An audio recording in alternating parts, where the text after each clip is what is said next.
नमस्कार मित्रों, आप सबका बहुत बहुत स्वागत है। आपने लाल किताब के बारे में सुना होगा। लाल किताब के उपायों के विषय में बहुत जानकारी आपने रखी होगी। ऐसे ही एक उपाय के बारे में मैं आपको जानकारी दे रहा हूँ। लाल किताब में संतान की प्राप्ति में कोई बाधा ना आए, संतान स्वस्थ रहे, स्वस्थ के साथ में वो जीवन में आगे बढ़ सके, परिवार कुल की मान मर्यादा को श्रेष्ठ स्थान में पहुंचा सके, इसके लिए कुछ छोटे छोटे प्रयोग बताए गए और ये प्रयोग बहुत सकारात्मक भी है। आपने मखाने का प्रयोग सुना होगा। वैसे मखाना खाने के काम आता है। आजकल मखाने को लेकर कई तरह की खोज खबरें भी हो रही हैं। मखाने को बहुत पौष्टिक प्रोटीन से भरा हुआ बताया जा रहा है, इसलिए बहुत लोग तो अब मखाने को रोस्ट करके भून के सेवन करने लगे हैं।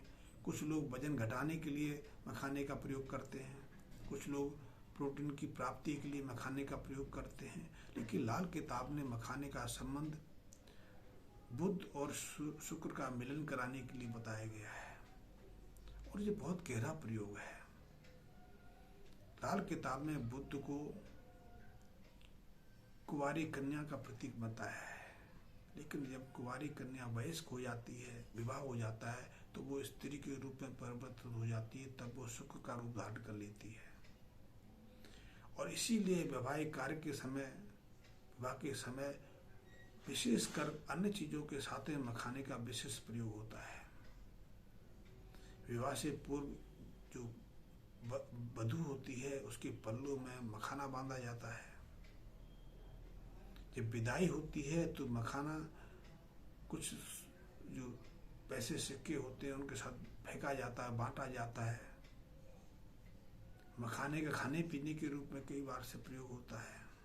मखाने की सब्जियां, फल भी प्रयोग होते हैं, खीर बनाई जाती है।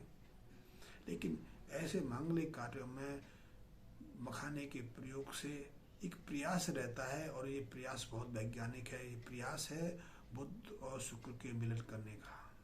जब बुध और शुक्र एक साथ मिल जाते हैं तो जन्म कुंडली में बुध और शुक्र किसी भी भाव में बैठे हों, उनके भाव में, उनके बल में वृद्धि हो जाती है।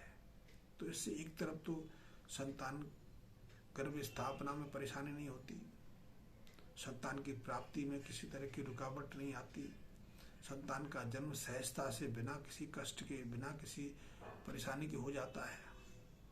इतना ही नहीं, संतान पैदा होती है वो संस्कारी होती है, बौद्धिक क्षमता से प्रबल रहती है, उसकी शारीरिक मानसिक स्थिति में किसी तरह की कमी नहीं रहती।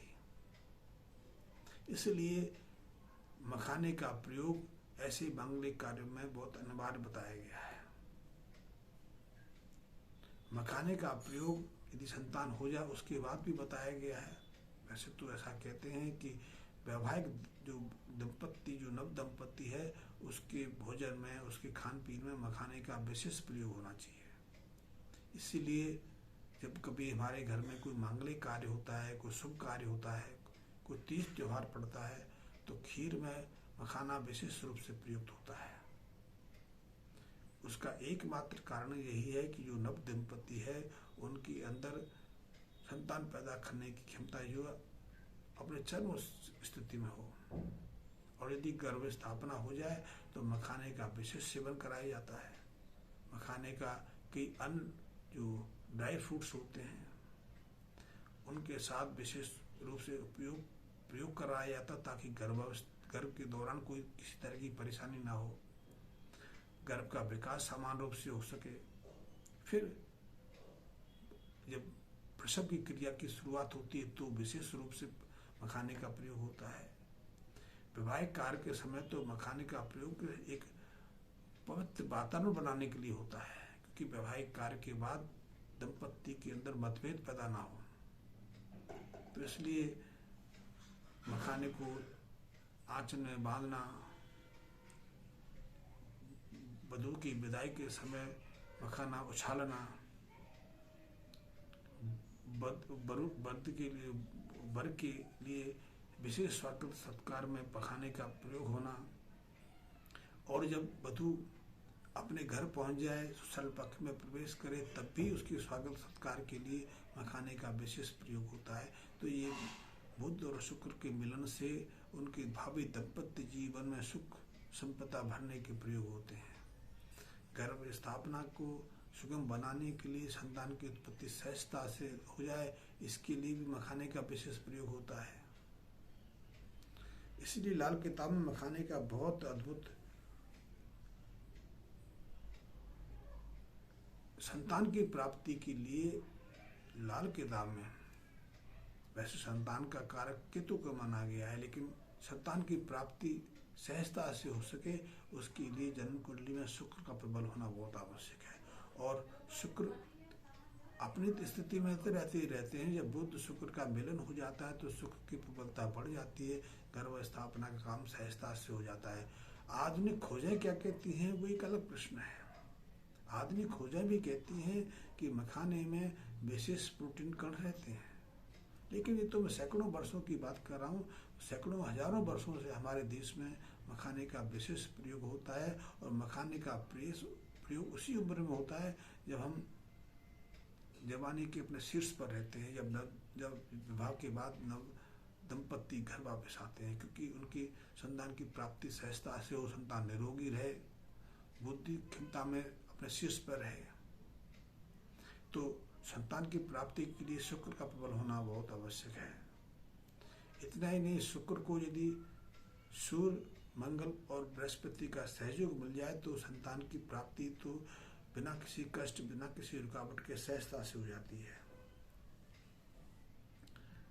शुक्र को प्रबल रखने के लिए एक और उपाय लाल किताब में बताया गया है, वो नियमित रूप से दही का सेवन करना। दही जब मिट्टी के पात्र में जमाया जाता है तो उसमें शुक्र की और विशेषता आ जाती है, और फिर इस दही को मिट्टी के बर्तन में ही खाया जाए तो इससे हमारी शुक्र की प्रबलता और बढ़ जाती है। आजकल तो प्रचलन बन गया कि आज तो कांच, मिट्टी किसी भी बर्तन में भोजन करने लगे हैं, लेकिन पहली परंपरा ये नहीं थी। यानी कि पहले हमारे पास धातुएं नहीं थी। धातु तो हजारों सालों से हमारे पास है। आप यदि वैज्ञानिक दृष्टि रखते हैं तो आप कहीं से भी इस चीज़ को देख सकते हैं कि इस देश में सोने का प्रयोग कम से कम 15,000 सालों से हो रहा है। चांदी का प्रयोग उससे पूर्व हो रहा है, और ऐसे उत्खनन में कई ऐसी चीज़ें मिली हैं जो इस बात को सिद्ध करती हैं। लोहे का प्रयोग भी हजारों सालों से हो रहा है। पश्चिमी यूरोप में तो लोहे का प्रचलन 250-300 साल से शुरू हुआ है, लेकिन भारत में लोहे की विद्यमानता हजारों सालों से। आपने दिल्ली में जो कुतुबमीनार परिसर में जो लौह स्तंभ है उसके बारे में सुना होगा। वो लौह स्तंभ स्वयं ही 1500 साल से पुराना माना जाता है। कुछ इतिहासकार उसको 2500 साल पुराना मानते हैं।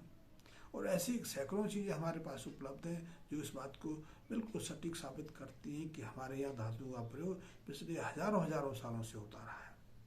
जब हमारे पास धातुएं थी तो फिर हम मिट्टी के पात्रों को क्यों उपयोग करते थे? क्योंकि मिट्टी के पात्र से स्वस्थ भी रहते हैं, हमारे अंदर ग्रह दशा भी सही रहती है, किसी खनिज तत्व की कमी भी नहीं होती है, और मिट्टी के बर्तन का, दही का, देसी घी का तो सीधा संबंध शुक्र के साथ में है। इसलिए शरीर को पौष्टिक बनाने के लिए, संतान की कोई समस्या ना है, इसलिए देसी घी का सेवन कराना, दही का सेवन कराना। आपने शायद सुना, देखा नहीं होगा, आज भी देश के कई ऐसे भाग हैं यहाँ जो दामाद होता है उसका स्वागत सत्कार घी बूरे से कराया जाता है।